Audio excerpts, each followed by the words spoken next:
আসসালামু আলাইকুম সবাইকে। আশা করি সবাই অনেক ভালো আছেন। আমার সামনে যে ছাগলটা দেখতেছেন, এটা আমাদের ছাগল না, অন্য খামারিও বলা যাবে না, মানে প্রান্তিক এক পরিবারের প্রান্তিক খামারের একটা ছাগল। তো অন্য অন্য মানুষের কাছে এটা শুধুমাত্র একটা ছাগল হইতে পারে, কিন্তু আমাদের জন্য এটা হইতেছে একটা স্বপ্ন। আমরা যারা খামারি আছি, খামার শুরু করতে চাইতেছি, তাদের কাছে প্রত্যেকটা প্রাণী, একটা ছাগল বা একটা গরু বা একটা মুরগি, যাই বলেন না কেন, এগুলা প্রত্যেকটা হইতেছে একটা স্বপ্ন।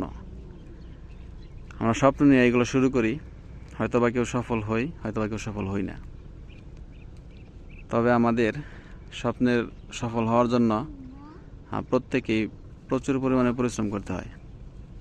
পরিশ্রম ছাড়া খামার বলেন, যেই সেক্টরে বলেন, কোনোভাবে সফল হওয়া সম্ভব না। তো আমার খামারে এখনো পর্যন্ত ছাগল তুলি নাই। তো আমার ইচ্ছা আছে ছাগলের ফার্ম দেওয়ার। তো ইনশাল্লাহ ছাগলের খামার শুরু করব খুব শীঘ্রই। আমাদের যে গ্রাম আছে, গ্রামের প্রত্যেকটা মানুষেরই প্রায় একটা দুইটা করে ছাগল আছে। হ্যাঁ, তো আমারও ইচ্ছা আছে ছাগলের খামার শুরু করার, ইনশাল্লাহ শুরু করে দিব। যদিও আমাদের গ্রামে ছাগলের ওই রকম কোনো খামার নাই, সবাই একটা দুইটা পাঁচটা করে এরকম করে ছাগল পালে, কিন্তু খামার নাই। তো আমার ইচ্ছা আছে ছাগলের খামার দেওয়ার।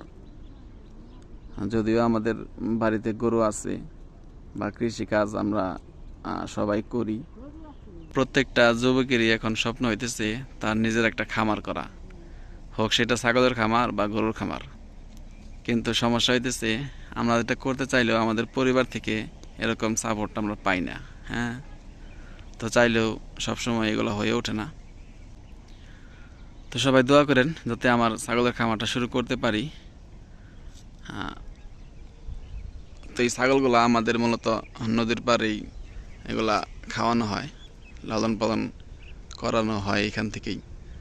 তো সবাইকে অসংখ্য ধন্যবাদ যারা কষ্ট করে ভিডিওটা দেখলেন। সবাই ভালো থাকবেন। আসসালামু আলাইকুম ওয়া রাহমাতুল্লাহ।